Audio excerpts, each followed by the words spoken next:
বিমান বাহিনী উপপ্রধানকে চাকরি থেকে সাময়িকভাবে সাসপেন্ড করা হয়েছে। আমি আরেকটি আলোচনা, দিনাজপুরের বিরল থানায় গত পরশুদিন দুইজন বাংলাদেশিকে ভারতের বিএসএফ ধরে নিয়ে গেছে। গতকালকে বাংলাদেশের নাগরিকরা ভারতীয় দুজন নাগরিক এনে বাংলাদেশের বিডিআরের হাতে হস্তান্তর করেছে। এই সাহস মতো 15 বছরের দেশের মানুষের ছিল না। আজকে বাংলাদেশের মানুষের গরিব মেরুদণ্ড খাইয়েছে, মেরুদণ্ড সোজা হয়েছে, তাদের প্রতিশোধ নিতে শিখেছে।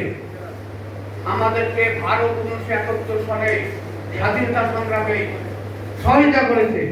অনেকেই বলে না, ফ্রান্স থেকে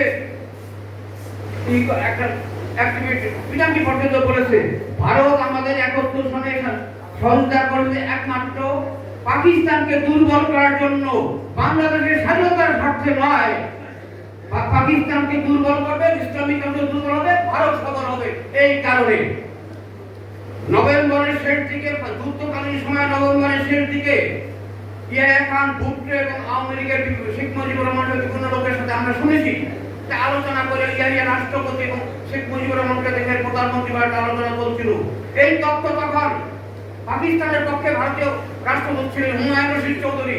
এই তথ্য জানার পরে ভারতীয় সরকারকে জানিয়ে দেয় কেন ৩রা ডিসেম্বর বাংলাদেশের উপর তদন্তর পূর্বাধিকারের উপর ভারত আক্রমণ করে এবং যুদ্ধ করে ১৬ ডিসেম্বর বিজয় হয়। ভারত আমাদের চিরশত্রু বুঝতে পারে।